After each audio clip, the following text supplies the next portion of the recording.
Notre invité aujourd'hui dans la chronique de Flo est hypnothérapeute spécialisé en périnatalité sur Annecy. On va bien sûr y revenir. Bonjour Laetitia Massol-Petit. Bonjour. Merci à vous d'accepter de répondre à nos questions. Merci à toi, on va se tutoyer si tu le veux bien. Alors je le disais, tu es donc hypnothérapeute spécialisé donc en périnatalité. Ça veut dire que finalement tu accompagnes les femmes sur différents parcours, que ça soit donc les parcours de PMA, procréation médicalement assistée, parcours de grossesse, postpartum également, c'est-à-dire après l'accouchement, ainsi que dans les situations donc de deuil périnatal. Il y a même un projet de film, hein, justement, on va y revenir un petit peu plus tard. Alors, avant de rentrer en détail sur tout cela, et notamment le deuil périnatal, explique-nous ton métier, celui d'hypnothérapeute. En quoi ça consiste? Donc, j'ai exercé pendant 7 ans mon métier d'hypnothérapeute au sein d'une clinique, où j'apportais justement cette relation que les femmes cherchent durant leur accompagnement de la grossesse, de la PMA ou même du deuil périnatal. Donc l'hypnose, c'est un état de conscience qui se modifie toutes les 90 minutes et naturellement. Donc chaque personne est réceptive à l'hypnose, sauf les personnes justement qui sont plutôt réticents, ou par leur histoire de vie, ou par leur métier, parce que c'est des gens qui contrôlent. Et donc, si on contrôle, forcément, on ne se laisse pas facilement atteindre. Mais l'hypnose, c'est complètement un état normal et naturel. Mais alors, tu vas nous le confirmer, l'hypnothérapie n'est pas reconnue, je crois, comme profession médicale à part entière. Alors, j'ai envie de te demander comment on exerce finalement dans ce cadre-là et comment rassurer les personnes justement qui hésitent. Alors j'ai eu la chance, comme je le disais, que je travaillais dans une clinique grâce à mon métier auparavant. J'étais aide-soignante pendant 10 ans dans un service d'urgence. Et du coup, j'ai du langage médical et c'est comme ça que j'ai fait ma place. Effectivement, si on est hypnopraticien, hypnopraticien, c'est des personnes qui ne sont pas issues du milieu médical. Et hypnothérapeute, c'est des personnes, une appellation où il y a du milieu médical. Infirmière, anesthésiste ou quelqu'un qui a une profession paramédicale. Et alors pourquoi tu as décidé de te spécialiser donc en périnatalité en l'occurrence? Eh bien parce que moi-même je suis passée par là. Pour ma dernière, on m'a suspecté une trisomie. Sauf que j'étais pas assez basse dans le DPNI pour dire que j'avais une amniosynthèse, pas assez haute pour dire que tout allait bien. Et en fait on m'a laissée pendant 1 mois dans l'attente de savoir si mon bébé allait bien ou pas. Du coup ça a été très compliqué au niveau des émotions. Et puis je me suis sentie très seule. Très seule. Et lorsque j'ai quitté les urgences et j'étais déjà formée à la PNL, l'hypnose, je me suis dit, je vais être là en fait pour les mamans parce que ça a été compliqué pour moi. Et on est dans les années 2010 et pour moi il est hors de question que dans les années 2010 on puisse être encore seul. Et donc ça a été mon petit combat pour dire maintenant on accompagne les femmes, peu importe leur parcours, mais au moins elles sont accompagnées. Mais alors en quoi l'hypnose vraiment peut aider les femmes avant ou après leur accouchement? Explique-nous. Alors avant et après, il y a beaucoup de croyances limitantes. J'ai entendu que ma mère, ça a été compliqué l'accouchement, et puis ma copine. Et en fait, tout le monde va raconter sa petite histoire. Et donc mettre des croyances limitantes à la future maman, qui va générer des anxiétés, des peurs, et forcément, le corps, il va être plus rigide en fait pour accueillir correctement son bébé. Donc moi, je suis là justement pour les accompagner dans leurs ressources, parce que chacune des personnes ont des ressources et des capacités naturelles. Et nous thérapeutes, on accompagne justement les mamans à accéder à ces ressources naturelles. En lien, donc je travaille toujours en lien avec les gynécologues et les sages-femmes. On vient en plus de l'accompagnement des sages-femmes pour l'accouchement, la préparation que les sages-femmes font aux mamans. Nous, on fait un accompagnement. Et l'hypnose périnatale, c'est vraiment différent comme approche que l'hypnose classique? C'est différent parce que nous avons quand même une dame qui est enceinte, donc c'est des personnes qui sont vulnérables, donc avec des émotions qui sont décuplées. Et puis, on a 2 personnes. Donc effectivement, lorsque moi j'ai des femmes enceintes, je les vois tout le temps en présentiel. Pourquoi? Parce qu'une fois que elles ont dépassé les 5 mois, 6 mois, où on voit que le bébé peut bouger, pour moi il est important d'avoir justement ce visuel-là, de pouvoir accompagner ma patiente et de voir que le bébé bouge. On parle beaucoup des futures mamans, c'est vrai finalement là-dedans, mais est-ce que le père ou le coparent a aussi sa place justement dans cet accompagnement? Alors oui, pour le premier entretien, parce que ils veulent savoir à quoi consiste l'hypnose, mais les papas, ils sont souvent au travail. Donc forcément, les rendez-vous, c'est en pleine journée, ils n'ont pas le temps entre les rendez-vous gynéco, entre les rendez-vous écho, entre les rendez-vous acupuncture, hypno, en fait, les papas ne peuvent pas poser en fait des jours ou une heure pour aller accompagner leur femme. Donc oui, effectivement, ils sont là, s'ils le souhaitent, au premier entretien, et je propose des séances coparents. Donc ça peut être la femme de madame, ça peut être le mari de madame, pour l'accompagnement sur la gestion des contractions. Donc je prévois toujours justement un accompagnant pour le papa pour la gestion des contractions au moment T de l'accouchement. Comme ça, il a lui aussi des techniques. Donc il peut y avoir aussi une hypnose pour le père, par exemple, avec, j'imagine, un accompagnement différent que pour la femme en attente de... Alors ça ne sera pas une hypnose, parce que ça sera une séance à 3, 4 avec le bébé, mais ça sera des techniques en fait. On fait de l'hypnose naturellement, en hypnose conversationnelle. Moi, du moment où, voilà, ça s'appelle du VACOG, le visuel, raconte-moi sur une situation, qu'est-ce que tu vois? Donc là, on est dans le visuel.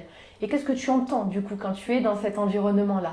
Mais si je peux lui pincer, du coup, la main, lui, moi, je l'aurais défocalisé sur cet endroit qu'il est en train de me raconter, avec le visuel, avec l'auditif, le kinesthésique, mais il va oublier que je suis en train de lui pincer. Il va juste sentir une pression, mais il ne va pas ressentir la pression réelle. Donc là, je l'ai dévié. Et c'est ce que moi, je veux qu'il comprenne, justement pour l'accompagnement de la gestion des contractions de sa femme. Parce que les papas, lorsque je rentrais en salle de naissance, je les trouvais plus spectateurs qu'acteurs. Et là, je me suis dit, Laetitia, il faut faire quelque chose. Parce que c'est ton coach, c'est le coach de la maman, mais moi, ça me permet aussi de me libérer du temps. Je ne peux pas être là pour chaque patiente. Donc, il faut quand même former les plus proches, donc c'est les coparents. Alors tout ça demande évidemment une vraie expertise. Quel a été ton parcours? Comment tu t'es formé à l'hypnose et plus particulièrement à la périnatalité? Alors j'ai fait mon école d'hypnothérapeute sur Paris avec l'école MHD. Et puis ensuite je me suis spécialisée sur la périnatalité avec l'école Arche aussi sur Paris. Mais il me manquait quelque chose parce que c'était vraiment du 4e mois jusqu'à l'accouchement. Et donc pour moi il me manquait vraiment quelque chose de qu'est-ce qu'il y a avant, qu'est-ce qu'il y a après, l'accompagnement, ces femmes-là une fois qu'elles sont rentrées à la maison, et puis surtout ce qu'on ne parle pas, le deuil périnatal. Donc du coup effectivement je me suis, par le biais de ma formation, de mon expertise de la clinique, je me suis dit je vais moi-même monter une formation de la dame qui souhaite avoir son bébé, qui n'y arrive pas, à la période anténatale, à la période post-natale et aussi à la période d'une maman qui est en deuil. Et puis tu as écrit un livre qui est sorti en 2021, je crois, sur donc l'hypnose périnatale pour savoir comment maîtriser finalement les techniques spécifiques de l'hypnose. Quel était ton objectif en écrivant ce livre à l'époque ? Alors à l'époque, j'ai fait mon diplôme universitaire en développement précoce et psychopathologique sur l'hôpital Bichat. Et en fait, j'ai fait un mémoire universitaire sur mon thème, c'était vraiment l'accompagnement de l'hypnose durant le deuil périnatal. Et donc j'ai eu une très bonne note, mais les jurys ont dit c'est dommage, il n'y a pas assez de bibliographie. Et je me suis dit effectivement, il n'y a rien d'écrit. Donc après mon mémoire universitaire, j'ai dit j'écris en fait ma vie d'hypnothérapeute grâce au retour que je peux avoir sur la clinique, donc du PMA, de toutes ces thématiques-là. Donc je suis passée avec une édition belge qui sont les éditions Satas. Et à l'intérieur de ce livre, sur chaque chapitre, j'ai intégré des QR codes où du coup vous pouvez flasher et ça vous amène sur un lien audio d'un retour de patient. Ok, et alors ce livre, on peut encore se le procurer? Comment ça se passe? Oui, sur les éditions Satas, sur Amazon, chez la Fnac, un peu partout, vous tapez les techniques de l'hypnose en périnatalité de Laetitia Massol-Petit, vous le trouverez. Mais alors dans ta pratique, Laetitia Massol-Petit, il y a aussi des moments beaucoup plus douloureux puisque tu accompagnes des parents qui sont confrontés donc au deuil périnatal. On va évidemment expliquer un petit peu tout cela et ce qu'on entend justement par deuil périnatal. Alors le deuil, il peut y avoir toutes sortes de deuils. Tout au long de notre vie, on va rencontrer plusieurs deuils. Là, le deuil périnatal, ben voilà, c'est une fausse couche, c'est une mort fœtale, c'est in utero, donc dans le ventre ou à la naissance. Il peut y avoir aussi la mort subite du nourrisson qui est bien plus tard. Mais c'est des décès en fait que les femmes ne sont pas prêtes. Personne n'est prêt à vivre cela. Ben, moi j'ai décidé que oui, on allait en parler maintenant, on est en 2026, que chaque parent devrait être accompagné. Il devrait y avoir plus d'accompagnement pour ces personnes-là, sur des malformations, sur qu'est-ce que je peux avoir, voilà, la CAF, le retour au travail. Il y a plein de choses. Et du coup, bien souvent, mes patientes arrivent adressées ou par leur gynécologue, ou par les sages-femmes, ou elles ont entendu parler de moi. Et alors là, elles me font rentrer dans leur intimité. Voilà, qu'est-ce qui s'est passé? Racontez-moi. Moi, ça me permet de voir un petit peu où est-ce qu'ils en sont. Est-ce que vous êtes accompagné par un psychologue ou pas? Il y en a qui ne veulent pas voir de psychologue. Mais je leur dis bien, dès le premier entretien, si moi j'évalue qu'il y a besoin d'un psychologue, faites-moi confiance et je reste toujours là avec vous. Mais j'aurais besoin qu'il y ait un peu plus d'accompagnement. Parce que moi, j'ai une clé pour le petit cadenas. Et parfois, je peux buter sur un autre cadenas que je n'ai pas la clé. Donc, c'est comme ça que parfois, j'arrive à les amener, heureusement, vers le psychologue. Mais comment l'hypnose en soi peut justement aider ces parents confrontés donc à cette épreuve? Alors, tout d'abord, j'utilise le protocole de la PNL, c'est de la programmation neurolinguistique. Donc là, ça permet justement de travailler sur une situation qui est compliquée, prendre du recul, d'accord? Et aussi, voilà, tout dépend du protocole que je vais adapter, mais c'est aussi plusieurs protocoles où on va pouvoir remettre un petit peu la personne en mouvement, d'accord? Pour éviter qu'ils soient en stress post-traumatique, sur tout ce que j'ai entendu, sur tout ce que j'ai vu aussi. Il y en a qui ont vu leur bébé ou ne veulent pas voir leur bébé. Et ensuite, voilà, il y a aussi la grossesse d'après qu'on doit préparer. Mais tout ça, c'est en 4 mois, 5 mois, tout dépend les personnes et les gynécologues qui donnent leur aval ou pas. Mais l'hypnose, je rentrerai plus après dans travailler sur revenir ancrer à soi-même, travailler sur l'utérus, parce que bien souvent, ces femmes-là, elles voient comme leur utérus comme un cercueil. J'ai porté la mort au lieu de donner la vie. Donc en fait, elles ont une mauvaise image de leur utérus. Et par l'hypnose, voilà, avec des sous-modalités, avec des suggestions positives, eh ben, elles ressentent leur utérus. Elles me disent, je sens comme une chaleur, comme des picotements. Moi, c'est très bien parce que là, on est en train de connecter à cet organe-là qui est si précieux pour la grossesse d'après.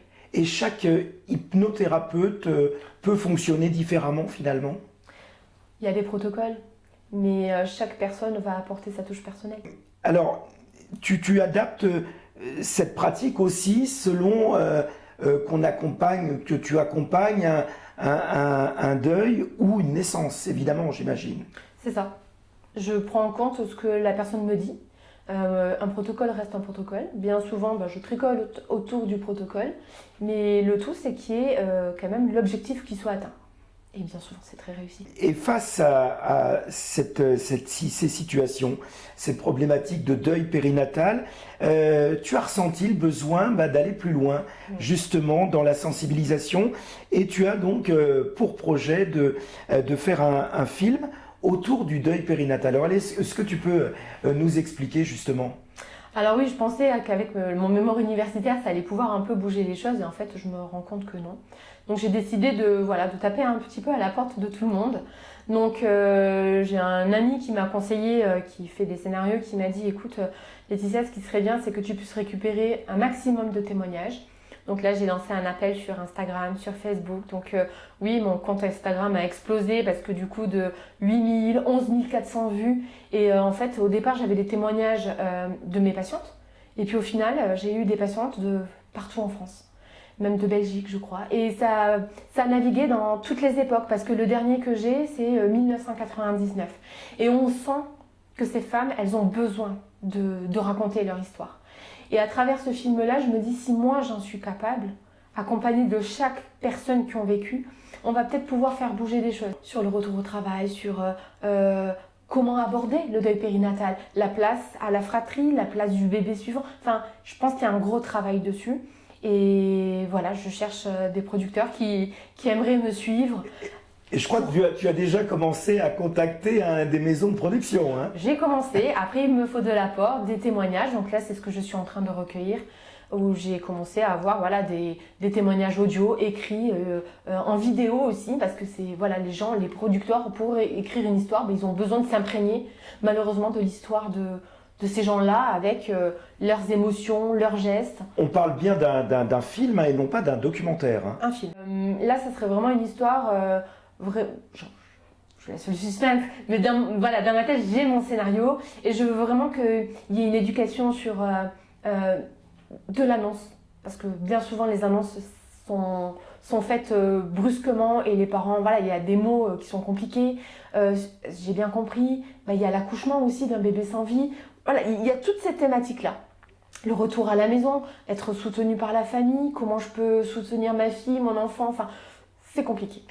Quel message, justement, tu aimerais pouvoir vraiment faire passer à travers ce film, pourquoi pas? Que le deuil périnatal, en fait, il faut le faire vivre. Et que les parents, malgré que ce soit une étape vraiment très difficile, qui se sentent accompagnés par des personnes qui sont professionnelles, qui sont là pour les accompagner et qu'ils ne sont pas les seuls en fait. Et il y a beaucoup de tabous. Pour moi, il n'y a pas assez d'accompagnement. Moi, je le vois parce que je travaille en clinique et que dès qu'il y avait une annonce à faire, dès qu'il y avait une IMG ou un accouchement qui tourne mal, les sages-femmes avaient le réflexe de dire « vous pouvez voir l'hypnothérapeute, vous pouvez voir la psychologue ». Et ça se fait que là-bas.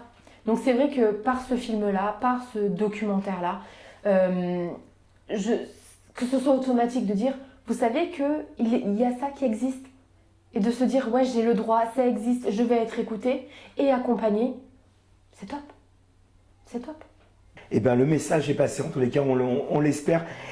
Si les parents souhaitent aujourd'hui te contacter, comment ça se passe, justement, où ils peuvent te rencontrer? Alors, ils peuvent me rencontrer à la Maison Gaïa les vendredis. C'est une maison qui est dédiée à la femme et à la maternité qui est située sur Annecy. Et sinon, ils peuvent me laisser un mail sur mon adresse mail à massol.laetitia@gmail.com. Voilà, on va mettre directement l'adresse mail également. Eh bien, merci beaucoup. En tous les cas, Laetitia Massol-Petit. On rappelle donc que tu es hypnothérapeute, donc spécialisée en périnatalité. Tu as pour projet de faire un film donc sur le deuil périnatal. Merci donc à toi d'avoir accepté de répondre à nos questions. Merci. À très bientôt. Merci. Au revoir. Retrouvez cette chronique sur les différents réseaux sociaux, Facebook, Instagram, LinkedIn, ainsi que sur ma chaîne YouTube, Florent Thierry, journaliste. Je vous dis à très bientôt pour une nouvelle chronique.